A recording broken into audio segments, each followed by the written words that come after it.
Ladies and gentlemen, good day and welcome to the Suzlon Energy Ltd Q2FY26 earnings conference call. During this call, the company management may make certain statements that reflect their outlook for the future, which could be construed as forward-looking statements. These statements are based on management's current expectations and are associated with uncertainties and risks as detailed in the annual report. Actual results may differ, so these statements should be reviewed in conjunction with the risks the company faces. As a reminder, all participant lines will be in the listen-only mode, and if you need assistance during the conference call, please signal an operator by pressing star, then 0 on your touchtone phone. Please note that this conference is being recorded. We will begin with the opening remarks, followed by a Q&A session. To be fair to others, we kindly request each participant to ask no more than 2 or 3 questions. From the management, we have with us Mr. J.P. Chalasani, Group CEO, and senior members of the finance team. I would now like to hand the conference over to Mr. J.P. Chalasani, sir. Thank you, and over to you. Thank you. Good evening, everyone, and thank you for joining us for Suzlon's Q2 FY26 earnings conference call. In Q2 FY26, India's power sector marked 2 historic milestones. We have reached a cumulative installed power capacity of over 500 gigawatts. More importantly, the non-fossil fuel capacity of this is 50%. So therefore, clearly signaling the renewable transition which is underway. Talking about the industry, the recent reduction in GST from 12% to 5% on wind turbines is a major boost for the sector. It is expected to substantially lower capital expenditure and effectively reduce the levelized cost of energy. This move is expected to accelerate the capacity addition across the wind energy landscape, make renewable power more affordable to end consumers, expedite pace of energy transition. Additionally, MNRE's release of standard operating procedures (SOP) for inclusion in the ALMM wind reinforces its commitment to quality and domestic manufacturing, a key step towards meeting India's growing energy demand sustainably. On the commissioning front, industry commissioned over 3 gigawatts in first half of FY26, double the installations in the corresponding period in FY25, indicating a notable acceleration in execution. We firmly believe total wind installations to reach approximately 6 gigawatts by the end of FY26 and 8 gigawatts in FY27. Coming to business highlights, we are pleased to report yet another record-breaking quarter, as Suzlon has set a new benchmark in execution by delivering a record-breaking 565 megawatts in Q2 FY26, the highest ever Q2 in India we delivered in over 30 years history. Our order book has exceeded 6 gigawatts, reaffirming our market leadership with more than 2 gigawatts orders in the first half of FY26. Taking you through our S144 order book has exceeded 5.6 gigawatts, a strong endorsement of its advanced technology and customer trust. It also got certified as the lowest carbon footprint and full compliance with MNRE's latest regulations. On the manufacturing front, our capacity of 4.5 gigawatts is fully operational and ramped up to meet the order book. Suzlon commissioned 270 megawatts in first half of this financial year, with a robust execution pipeline of 1865 megawatts at various stages. Site readiness is progressing across 29 locations in 7 states, laying the groundwork for accelerated installations ahead. We have specifically included this as part of our investor presentation at slide number 21, and we will further discuss this during our Q&A. Update on land development, unlocking long-term execution potential. We have been saying for the last few quarters that our concentration or our strategy is now towards the land development in advance, so that the execution delays can be curtailed in a significant way. With that in view, currently we have identified 23 plus gigawatts of renewable potential sites, laying a strong foundation for sustained growth. Out of these, 7+ gigawatts of land development is underway, ensuring rapid deployment readiness. Seed capital allocated, strategically invested without materially impacting working capital. Execution velocity is set to accelerate, enabling faster value realization. This would also enable us to increase our EPC share in the coming years from the current 20/80 ratio. Our OMS business continues to perform strongly with over 15 gigawatts under management in India and machine availability consistently above 95%. Renom's assets under management set to expand further, driven by steady customer fleet acquisitions and ongoing pipeline. Our forging and foundry business started showing our efforts in unlocking potential, with 53% year-on-year growth in first half of this year. Revenues with 243% jump in EBITDA to reach 52 crores, and we expect to continue this trend in FY26. On leadership strengthening, we have appointed Mr. Rahul Jain as our Chief Financial Officer effective 15 December 2025. His vast experience and deep expertise will help us evaluate new areas of high growth while strengthening financial health and corporate governance even further. We welcome Rahul to the Suzlon leadership team.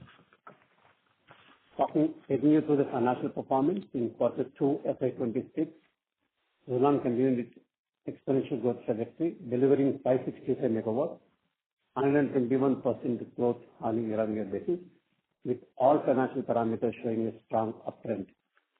Suzlon reported consolidated revenue of 3,866 crores in quarter 2 FY26, with EBITDA reaching 721 crores, a robust 145% increase from year-on-year. The EBITDA margin improved by 460 basis points to 18.6%, up from 14.1% in the same quarter last year.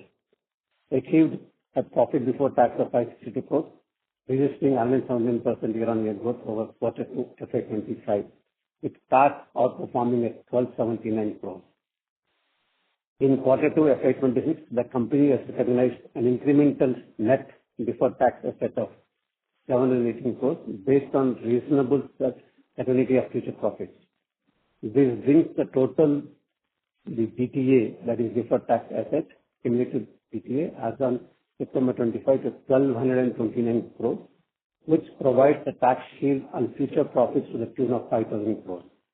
The additional carry forward losses remain available with the company and are likely to result into further recognition of DTA in future, subject to meeting the required recognition criteria. DTA recognition public charge is a non-cash item. However, DTA provides tax shield for future profits, and the company does not need to pay taxes to the extent of DTA. We are pleased to report on our balance sheet as of September 25 reflects the position of exceptional strength with a strong consolidated net worth of 7,860 crores. Our net cash position is at 1,480 crores, further enhancing our financial flexibility and resilience. Adequate banking limits tied up to 7,000 crores for execution of the current order book. We remain committed to achieving our FY26 guidance of 60% year-on-year growth across all key performance parameters. I would also like to reiterate that our end-to-end wind energy models, supported by a fully integrated supply chain, proven execution capabilities, and best-in-class service, delivers a competitive edge that is both distinctive and difficult to replicate. With this, now we can open for Q&A. Sure. Thank you very much. We will now begin the question and answer session. Anyone who wishes to ask a question may press star and 1 on the touchtone telephone. If you wish to remove yourself from the question queue, you may press star and 2. Participants are requested to use handsets while asking questions. Ladies and gentlemen, we will wait for a moment while the question queue assembles.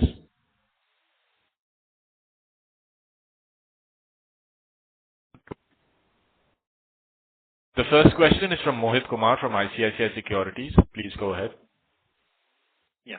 Good evening, sir, and congratulations on a very good set of numbers.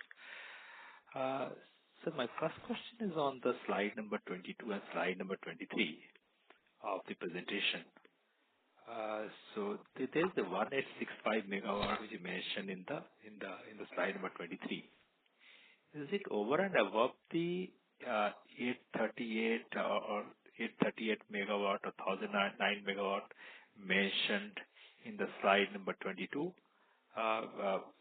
is it fair to expect that this is 1865 megawatt will get installed and start contributing to the revenues for H2 FY26 and FY27? Is that the right understanding? Let me, Mohit, thanks for your encouraging things in the beginning. Let me explain from slide 23, which will be clear to you. As we reported, we have done 270 megawatts of commissioning as in the first 2 quarters. Okay? However, there is a significant, this slide shows a significant pipeline available for commissioning the next 2 quarters. What it shows is that as on 1st of October 2025, we have 1865 megawatts of execution pipeline, out of which 568 megawatts is already erection completed. Even if we take just, let's consider 568 megawatts of erection done, which is beyond the 270 megawatts what is commissioned till 30th of September. In this 568 megawatt, as we speak today, 80 megawatt is already commissioned, taking the cumulative capacity to 350 megawatt this year, and another 144 megawatts is 160 megawatts is actually ready for commissioning. We have done everything what is required, waiting for the client's evacuation methodology, evacuation readiness. So that takes to 240, 80 COD done, and 160 megawatts is ready for commissioning from our end, which will obviously get commissioned in this quarter. And in addition to that, about 327 megawatts, that's balance of 568 megawatts, his erection is completed in the process of commissioning activities. That means what we are saying is that even as on today, you see a clear visibility. While the more and more erections will happen in the balance period of the quarter, we see a clear visibility of 568 megawatts at different stages would get commissioned in this quarter. So therefore, while the capacity addition has been lower in the H1, we see a clear visibility in the H2, and we are reasonably confident that taking 6 gigawatts as the country's capacity addition this year, we would definitely touch 25% of market share. So that is 600 megawatts. Is reasonably confident. While first half is only 270. But looking at the visibility what we have, so this slide is trying to say is that we have done foundation, we have done everything to give the comfort that this year is going to be different for us compared to the year.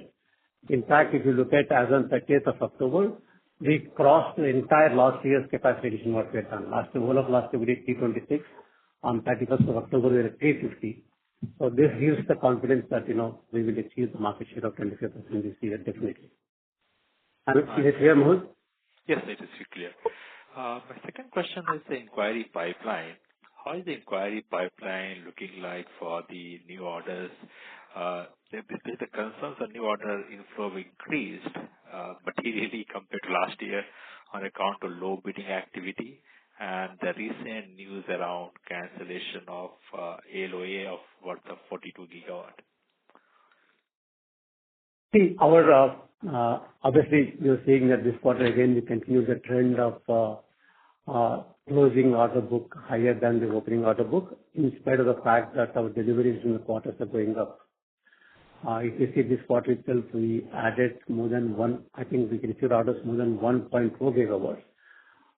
That's why even if we had done 565, we moved to 6.2 gigawatts of order book. There is a significant pipeline which under various discussions today. On the bidding, we understand now it's going to pick up, and even when we had the conference in Chennai, it was told that now they want to actually move towards more and more of FDRE. But in our case, we know that even currently, 65% of our 6.2 gigawatts is the non-bidding route, and 35% is bidding route. In fact, it's gone up the bidding route because of 836 megawatts what we received from Tata Power. I've been saying this earlier on record, and I would continue to reiterate that I don't think order book would be an issue for us for the next at least couple of years. I don't think that's an issue. So we will continue to add, and I'm making this statement based on the clear pipeline of discussions what we are having with various clients at this period as we speak. Understood, sir. Thank you and all the best, sir. Thank you. Thank you. The next question is from Sumit Kishore from Axis Capital. Please go ahead. Good evening, sir. Thanks for the opportunity and a very strong set of numbers. The first question is in relation to the 40 gigawatt of LOAs, which are likely to get canceled for solar energy projects where PPAs were not signed. I mean, how does that impact the wind sector capacity addition? And are there any moving orders in your backlog? First thing I want to say is that our 6.2 gigawatts of confirmed orders, what we have, closing orders, what we have. Nothing from that 42 gigawatts the PPA we're talking about is there in the 6.2. Sure. So there's actually no impact in existing order book. Even in the current digital, what I mentioned sometime back to Mohit is even in that we don't have any of this nature. But having said that, what it says is not that cancelling 42 gigawatts of PPA. The decision was to review that 42 gigawatts, go back to various state governments wherever they think it is not feasible. Either we cancel them, not 42, whatever can be signed. Or even it said that if the RGIA is willing to sign the PPA without the back, for this, please go ahead and do it. So therefore, I don't think entire 42 gigawatt would get these things. In fact, today I saw the clarification coming from the ministry through PID is that that is not the intention. I don't think it's going to get cancelled. First of all, no impact on us, and second thing is, in fact, it is mainly for a lot of pure solar bids, where the discoms are not willing to sign new solar PPAs at this stage.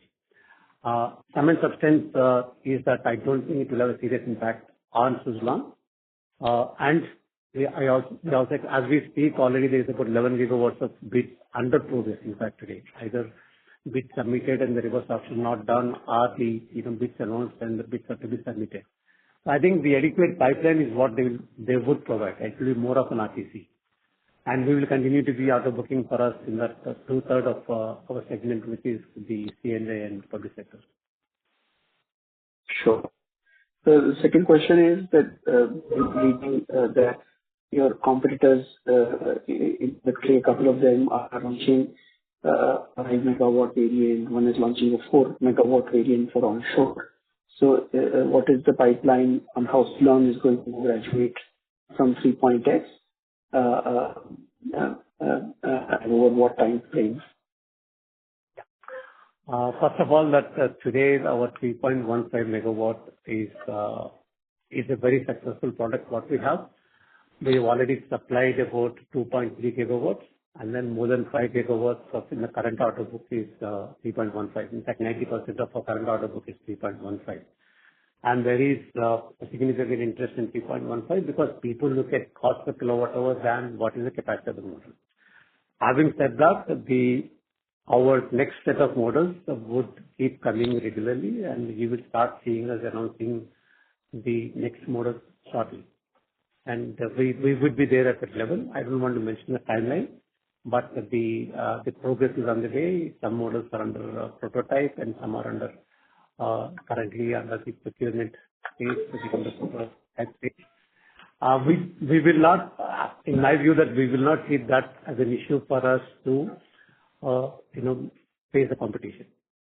Right. I'm not trying to dodge the question here, but I don't see that as a major issue. We're pretty confident that when the 3.15 interest exhausts, much before that, we will have our next turbine, higher model turbine. Sure. Just one last question. On the previous conference call, you had mentioned that by the end of the fiscal, you'll try to get your hidden export contract. Is there any traction in that direction?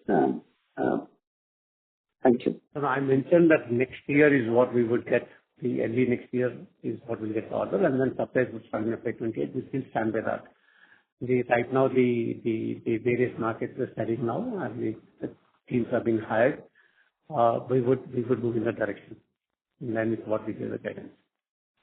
Next fiscal. Okay, FY27. Yeah. Okay.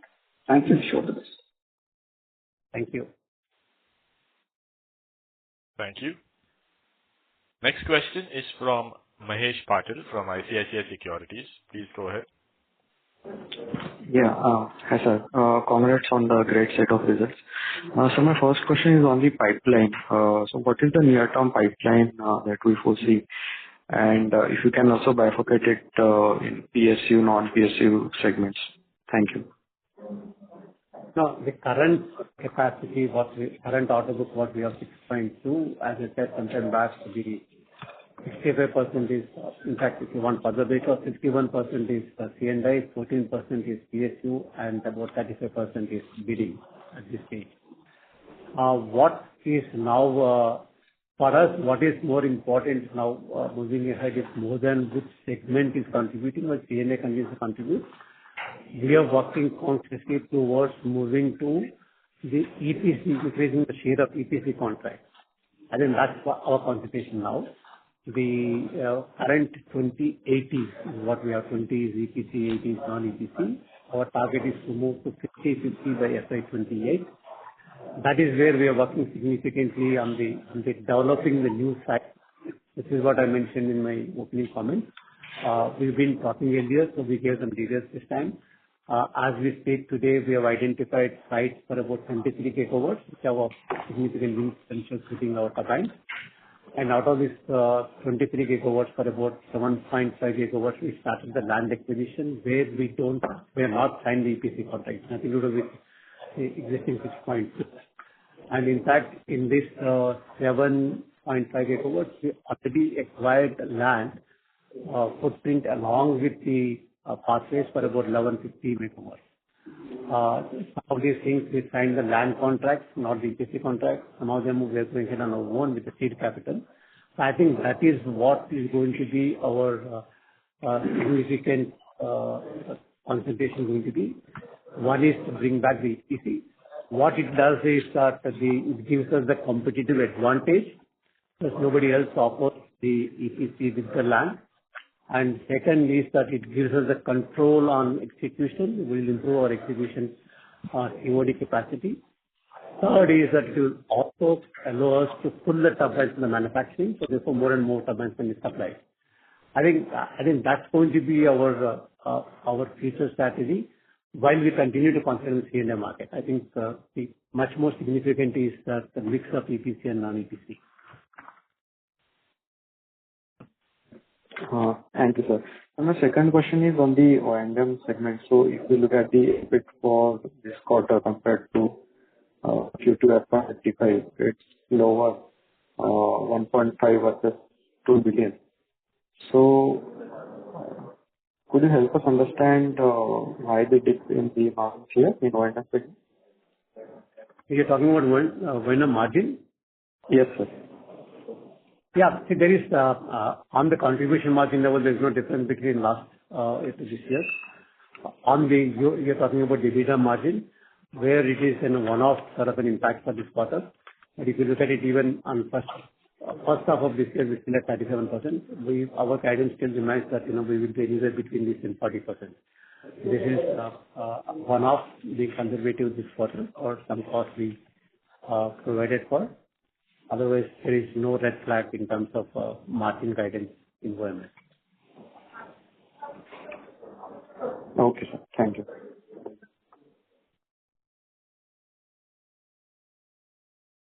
Thank you. Next question is from Satpal Singh Kanuja from Ishan Ventures. Please go ahead.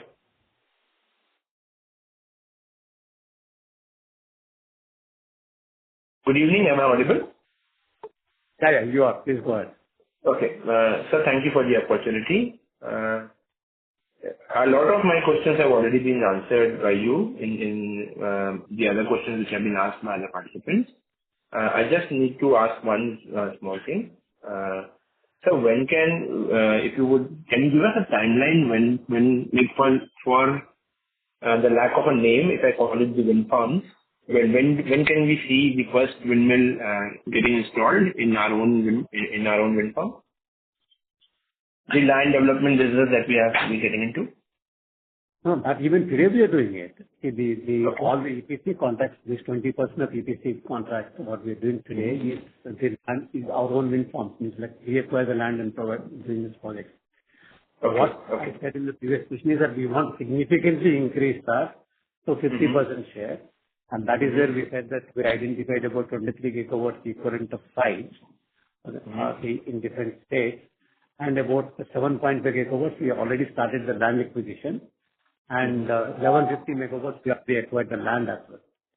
So therefore, these are all get converted into EPC contracts moving forward. And in fact, you will start seeing us announcing more and more EPC contracts starting from maybe the quarter 4 of this year. Wow, that is great news, sir. Sir, we have mentioned that in many places that our order book, like our installed capacity is about 4.5 gigawatts, and we have in past stated that you are targeting a 90% achievement of that capacity.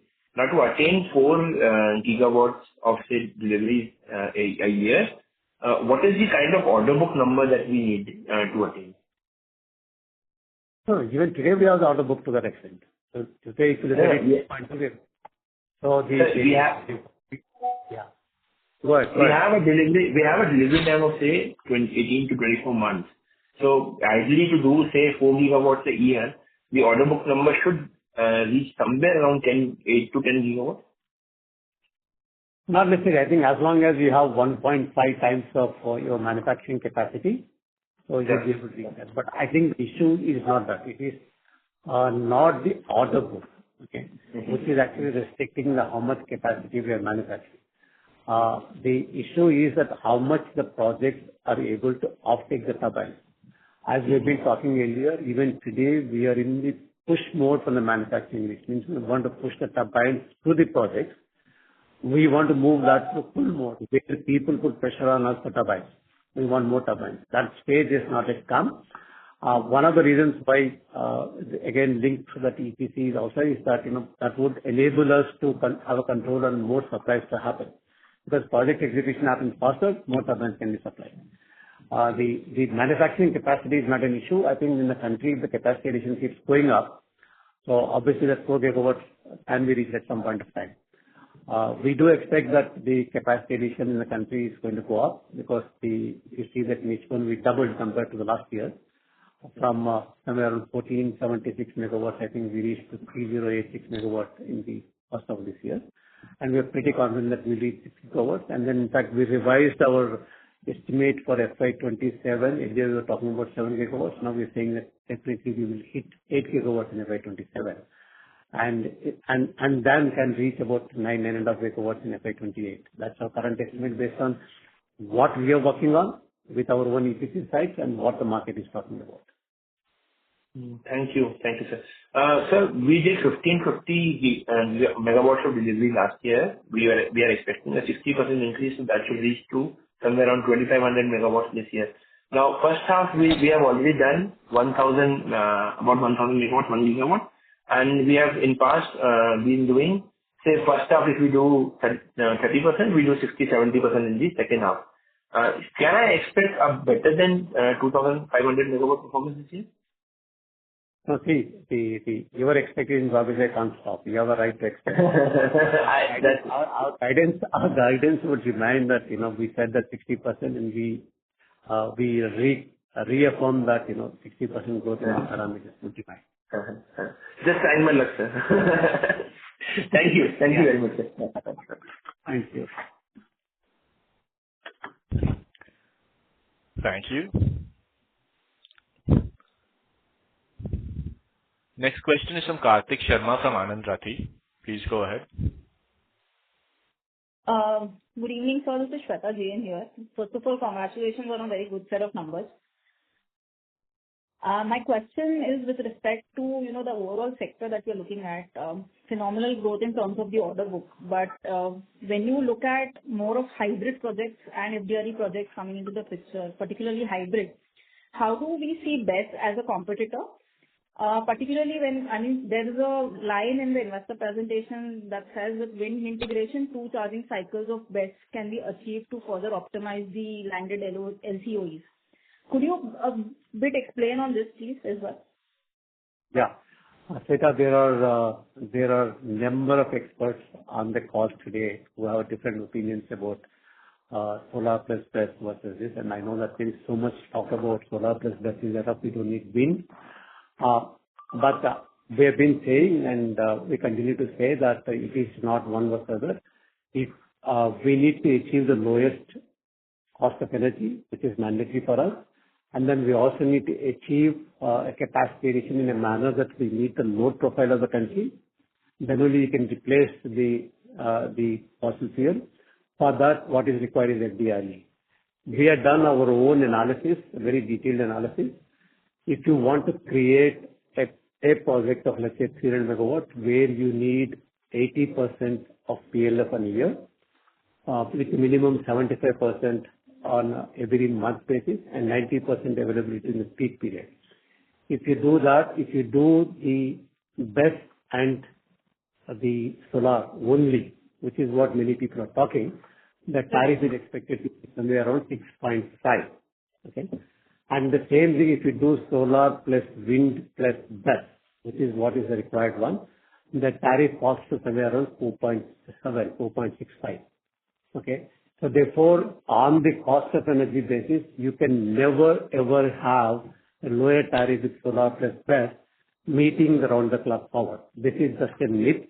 With all my experience, I can say that this is being spoken by the people who do not understand the sector. You will never hear this from utility players, whether it is like people like Tata Power or Torrent Power or NTPC, anyone. It is from different people. Otherwise, there is no way we can achieve our target with solar plus BESS. It has to be all three. Clearly, that is the only way we will actually get the lowest tariff. And this, can we, fast forward to over the next 5 years also, assuming the costs go down for all the three verticals, this equation will still remain true? Sweta, first of all, let's talk about battery. Okay? Today, the single source. Okay? Can we afford to have a supply concentration of a single country which can dictate what will happen in our country? Correct.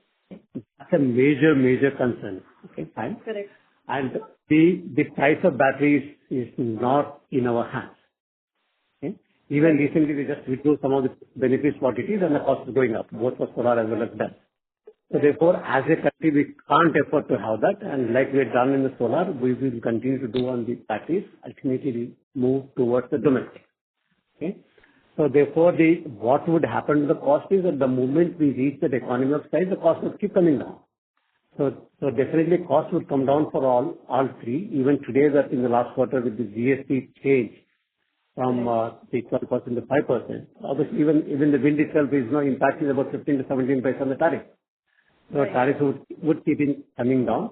But I don't think it's a good idea for the country to have a concentration on this. And more importantly, the country which has the most capacity of battery has announced that in the next 5 years, that is 2026 to 2030, they will add 120 gigawatts of wind every year, every single year. And the last 5 years, they were adding their target was 50 gigawatts per year. They revised their target to 120 gigawatts per year, a country which has the maximum capacity of BESS. So therefore, there people understand that, you can never do with solar plus battery. Okay? So this is a completely a myth that solar plus BESS alone can meet our demand. It can never meet. Got it. Very good perspective, sir. Thank you on that. Coming to the company financials, sir, on SC Forge particularly, can you break the first half growth into how much was driven by Suzlon and the others? Like, can you break that number up? And also the levers for margin expansion. We've seen a very good margin expansion from the first half of last year. Yeah, let me pull out that number right now. I don't have it readily, but I think slide 25. It's slide 25 on the presentation. How much is it? Solar, not solar? Suzlon is growing by double. No, share, correct, 53%. Yeah. So it is now almost like a 50-50 between the Suzlon and the non-Suzlon as we speak now. We expect that this would come down. It will become like 1/3 and 2/3 between Suzlon and non-Suzlon. Suzlon will be 1/3 and 2/3 will be Suzlon in FY27. That's our expectation. Right, Suzlon numbers are growing, and the Suzlon offtake from the SE4s will increase, but their offtake or their supplies to the non-Suzlon customers will significantly increase because they are now also getting into the non-wind. And first of all, the exports are increasing in the wind sector itself, and the second thing is they're getting into non-wind sector, plus the forging unit is coming up with different products. So that's why, while the numbers of SE4s today don't move the needle so much for Suzlon as a whole, but if you look at their growth story itself, so that is a great story, is that in spite of the fact that our forging unit was almost shut for 2 months in this quarter, because of the restriction in a particular skill component, which is not got clear now. In spite of the fact that, our numbers from H1 to H1 show it, both in EBITDA as well as revenue, have significantly gone up. Okay? And that trend is what is encouraging to us, and that will continue. And then I think guidance-wise, 1/3, 2/3 is what Suzlon and non-Suzlon is what we can say for FY27 onwards. Got it. And sir, on margins, like we've seen a sharp jump from 8.6 to 19.5% here. Yeah. This is mainly the various initiatives what they've taken in terms of cost control, and then, increasing the earlier we were depending upon outsourcing of the machining. Now we have installed our own machines of machining. Machining is completely being done internally. So recycling of scrap has increased. The procurement costs have come down. The number of the cost out initiatives what they've taken is what is helping us to increase our margins. So these margins will be sustainable in the future? That is. Sure. Okay. Thank you so much, sir. That's it from my side for now. Thank you. Next question is from Shiva from Purnartha Investment Advisors. Please go ahead.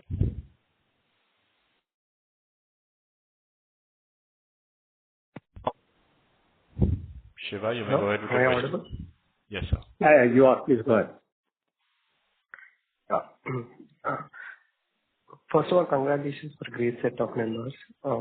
My question is first is with respect to you saying that in 2-3 years, EPC will move to 50/50. So wanted to understand how will the contribution margin of WTG play out in the next 2 years? Because it is at a very high stage, and it is at 26%. So how will that move going ahead? And what will be the initial capital required to get this land? What will be our capital requirement for this?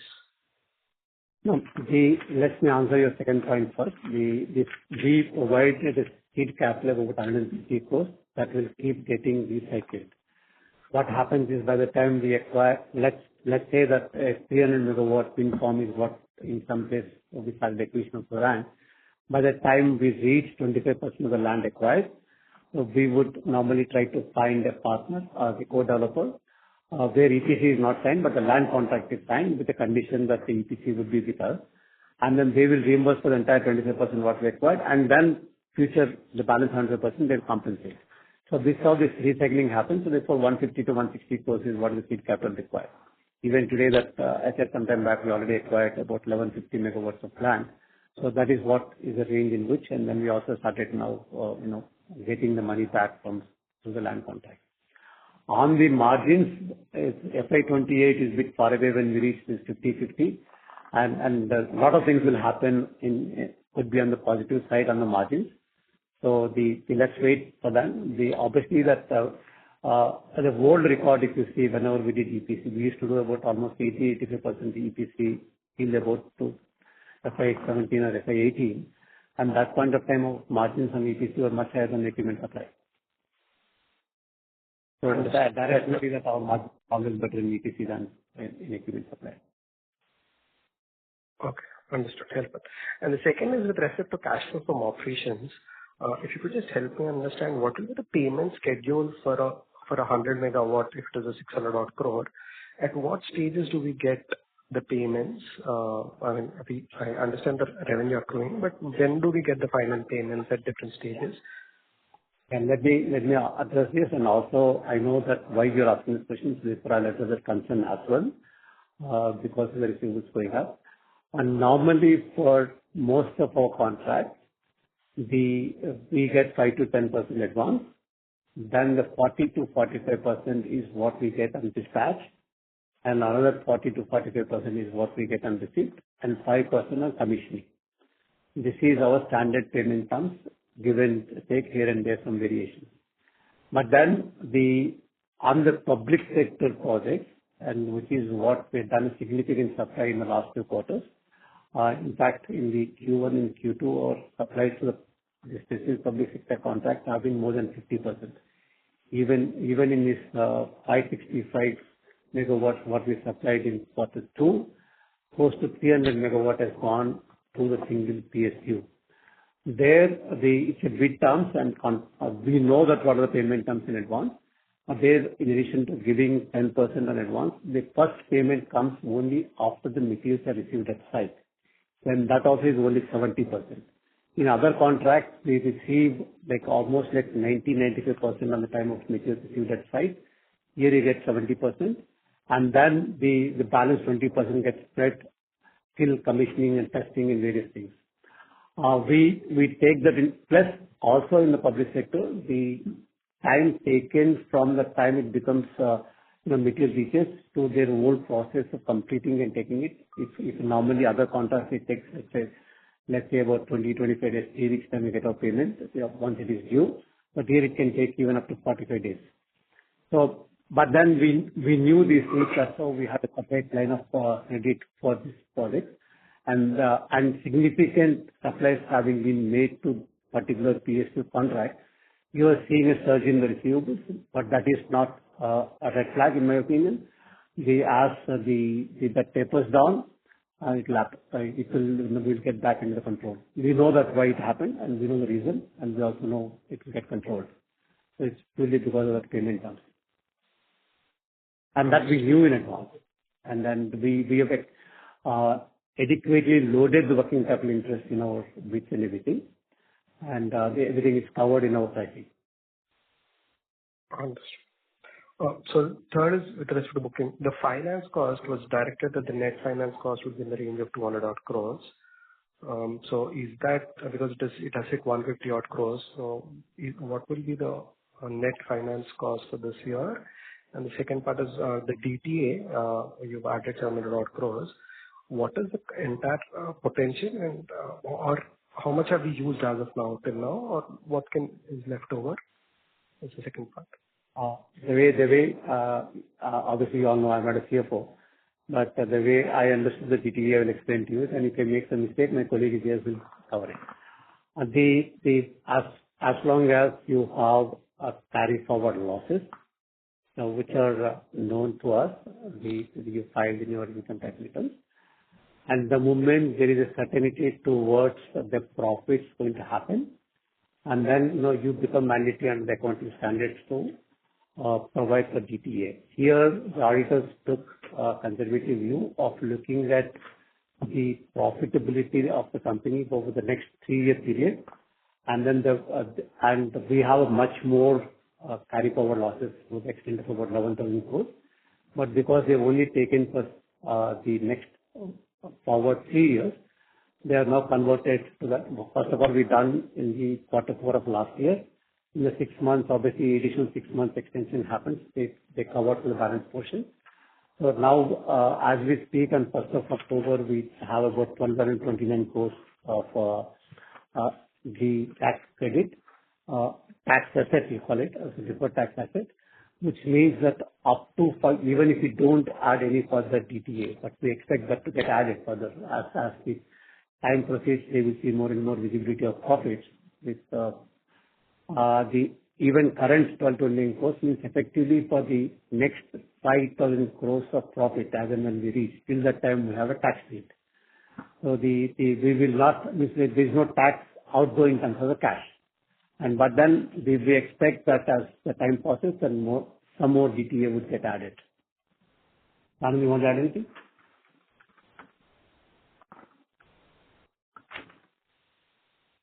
What? My colleague Anand will also further add. To answer your question specifically, carry forward losses as per annual report of FY25 were about 14,000 crores, and DTA recognized so far is on about 6,000 crores. So there is sizable balance left, on which potentially going forward, based upon DTA recognition condition getting met, there is a potential for for further the additional DTA. DTA.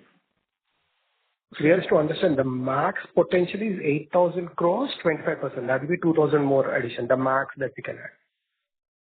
The left over 8,000 crores. No, sure. So further. Further, the max potential. Although what can be planned out is different, but the max, the potential. Yeah. But today we are, that is in addition to the 5,000 crores profit shield, tax shield we have for the 5,000 crores of profit. Today, it will be additional. Understood. And with respect to the net finance cost, what was that? I think our guidance has been that I think we will have about 70 crores per quarter as a net financial cost. So maybe we will touch about 250 crores.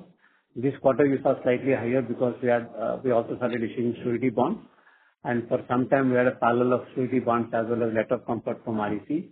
So that's why we had some additional cost, and it has gone to 80. So I think our otherwise guidance would be around 250 crores of net financing cost in the year. And also let's understand that the volumes are increasing.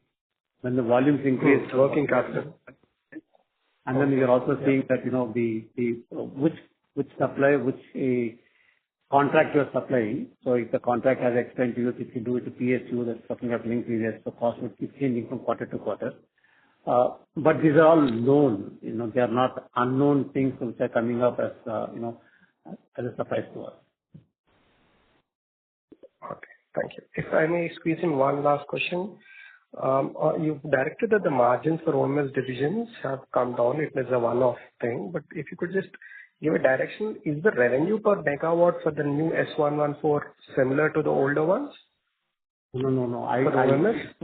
OMS. The previous question was specific to OMS. I didn't talk about all business divisions. In fact, all business divisions, there is no reduction. If you look at our WTG division, we still have a 26.9% contribution margin, and even EBITDA margin is good. And even in the OMS, our contribution margin is still remains at 66%. There is no reduction. In fact, wherever there is possible, there is only improvement. Our margins will only change based on the revenue share between the WTG versus OMS versus others. In fact, quarter one to quarter two, we moved.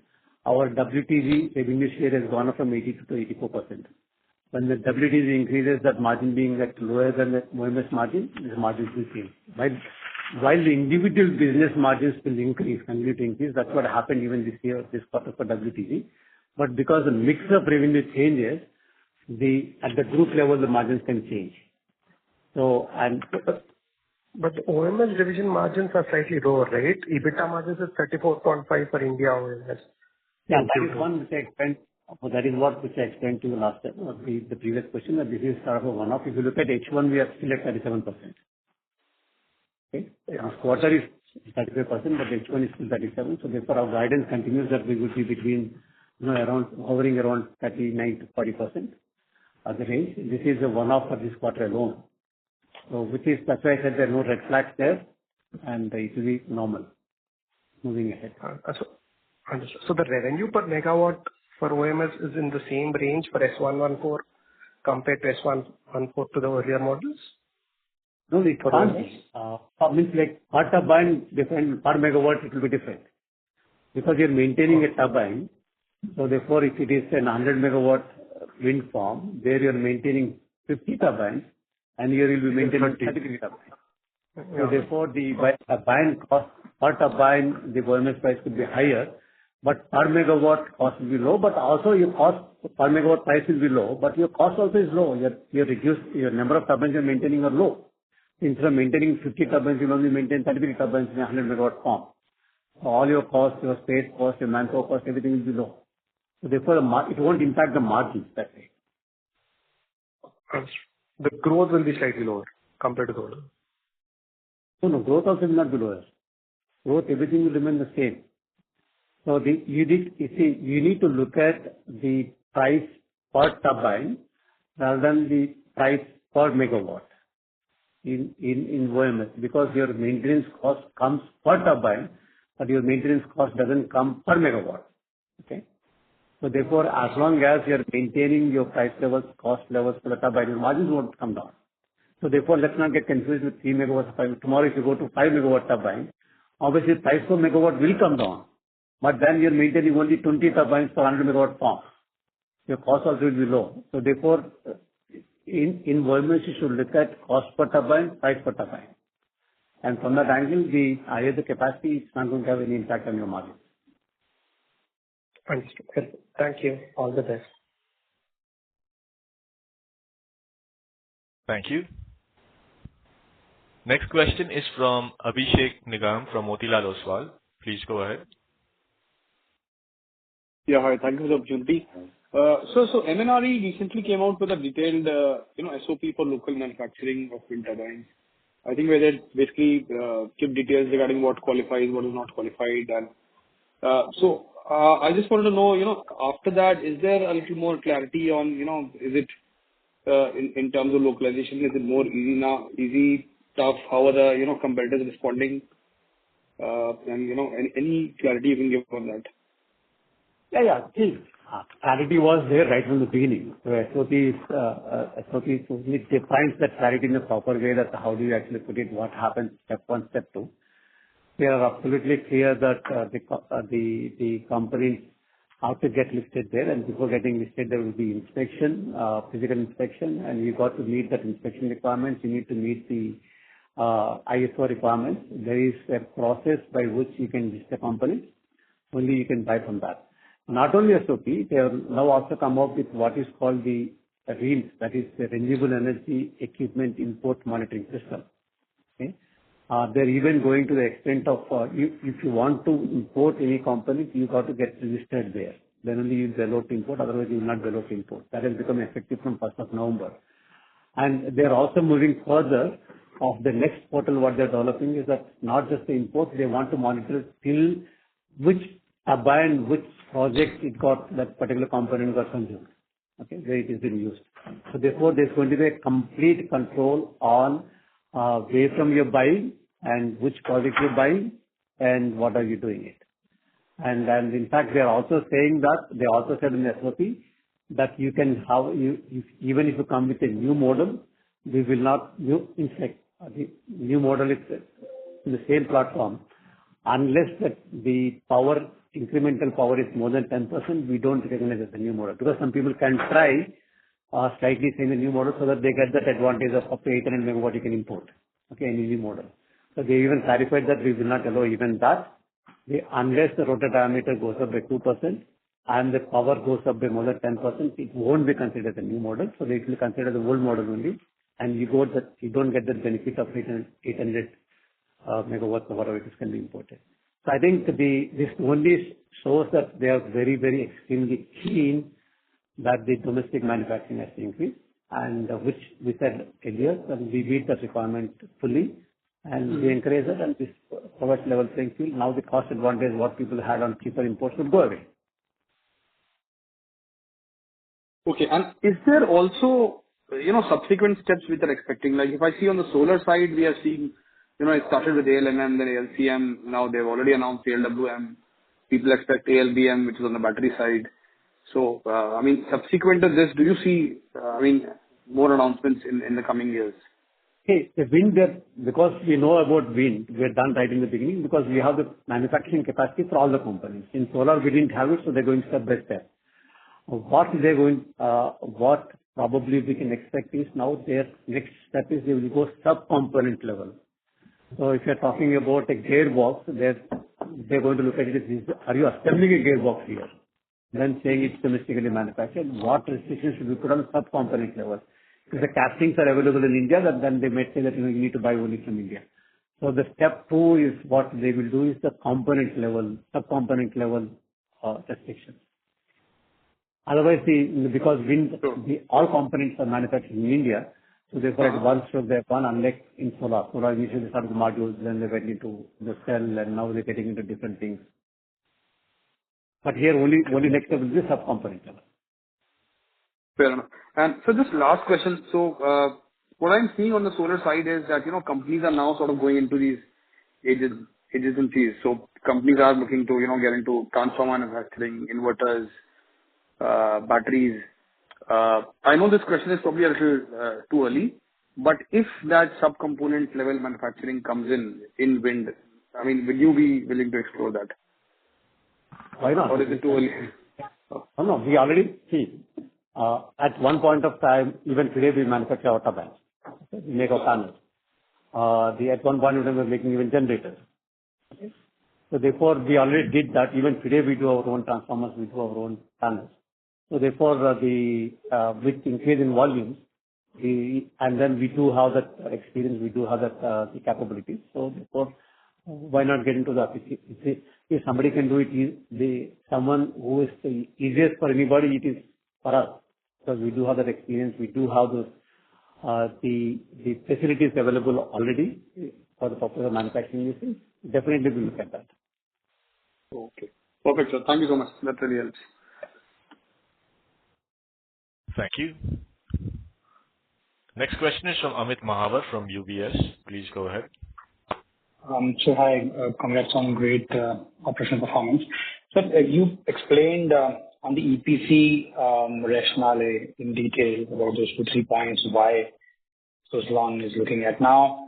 We're also expanding capacity. Eventually, we will target export market. Do you think on the risk profile side, the risk will need to be significantly looked at? Because I agree, industry is growing very well. This year is going to be, good, and our share is ramping up. All the policies are very, very favorable. But as we move the EPC route, and I understand integrated renewable power is in your mind when you think about EPC.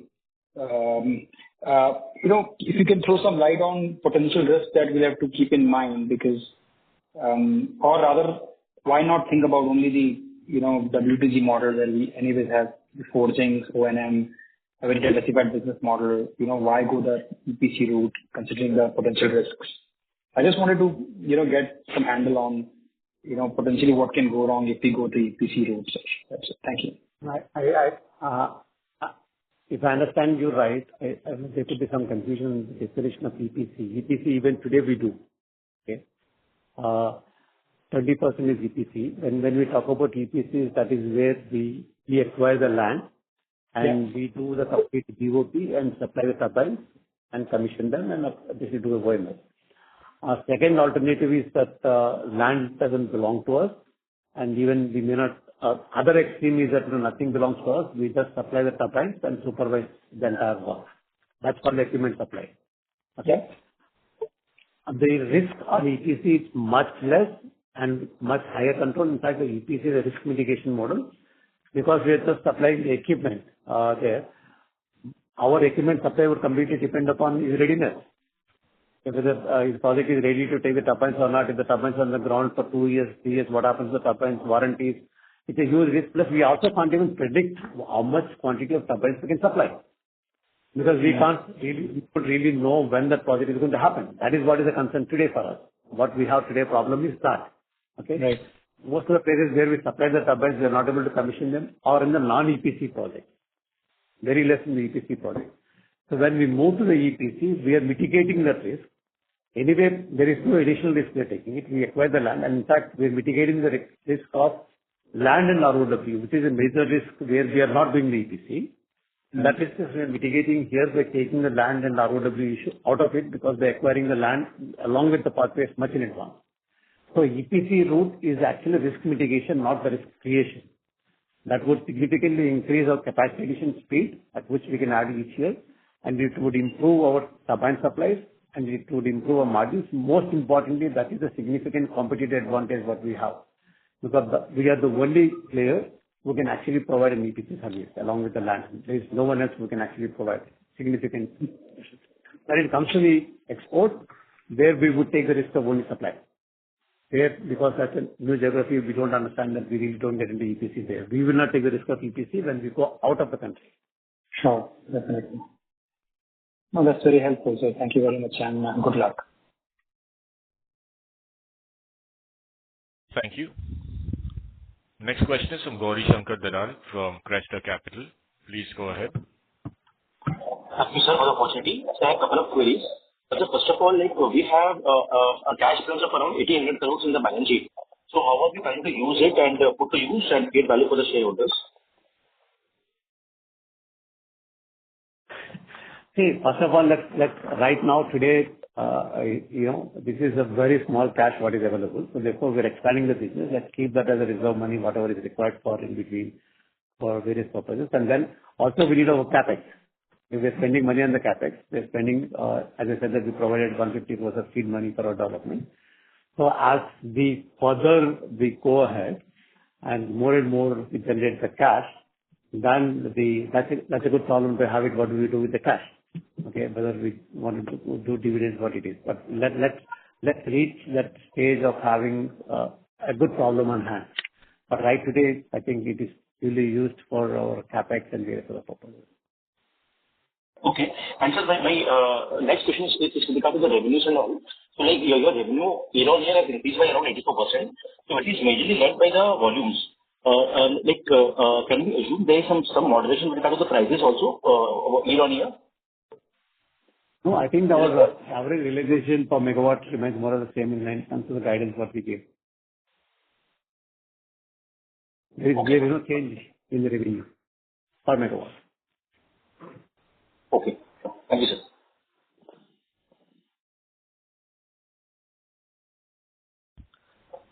Thank you. Before we take the next question, a request to participants to please limit your questions to one per participant. The next question is from Smith Kala from RSPN Ventures. Please go ahead. Yeah. Congratulations for the good set of numbers. I just wanted to understand about how is the company looking at for FY27 given a great 26 is going on. That's great. Okay. Let's consider Q4 of this year, and then we will look at the FY27. Obviously, there will be growth. I don't want to put a number to that. Okay.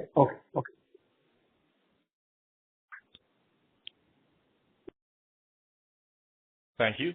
Next question is from Kumar Divyanshu, who's an individual investor. Please go ahead. Yeah. Hello. My sound is audible? Yeah, you are. Please go ahead. Yeah. Okay. Thank you for giving the opportunity. Basically, I have one or two questions. The first question is regarding the promoter holding. As far as I can see, that promoter holding is very much low, it is 11%. So it is there for the management planning, or it is there for the company planning to increase the promoter holding? I'm not the right person to comment on that because as a professional CEO, this is a question we have to see the promoters. But to the extent I know that they have no intention of reducing further, and their commitment is fully clear for the company moving forward. And whether they will increase or not increase, I think I would be the wrong person to answer that question. I think as and when you have an opportunity to meet up with the scientists, I think that's the question you should address it to them. Okay, no issue, sir. And the second question is regarding that, what is the maximum time duration for the execution of an order? How much period could you please comment on that? No, I think whatever order book we have is that this is to be executed in the next 18 to 24 months. Current order book. Okay, and what about the order inflows for the upcoming quarter? No, every project, when they're giving us order, they and we together decide what is the execution timeline. Depending upon that, if it is a big project, what is the PPA timeline, and when is the evacuation facilities coming in. So it can be as less as 18 months. In some cases, it can go up to even 26, 27 months. It varies from contract to contract. At this point, I have understood this. I'm asking that, is there any upcoming order inflow for the upcoming quarters? Orders in pipeline or not? Yeah, I explained that order pipeline. I said that there is significant order pipeline, and we will continue to announce the new orders. And hopefully, we will continue to maintain the trend of closing order book higher than the opening order book, in spite of the fact that our supplies in the quarter would keep increasing. Okay, sir. And like debtor days and days payable is quite high as far as you can see. So is You're there not any clear. plan that how it will decrease? You're not clear. Can you speak a I'm bit louder? asking that debtor days and days payable is quite high in the ratio as far as I can see. So is there any please comment on that? Is there any plan that how you will decrease that particular number? Yeah.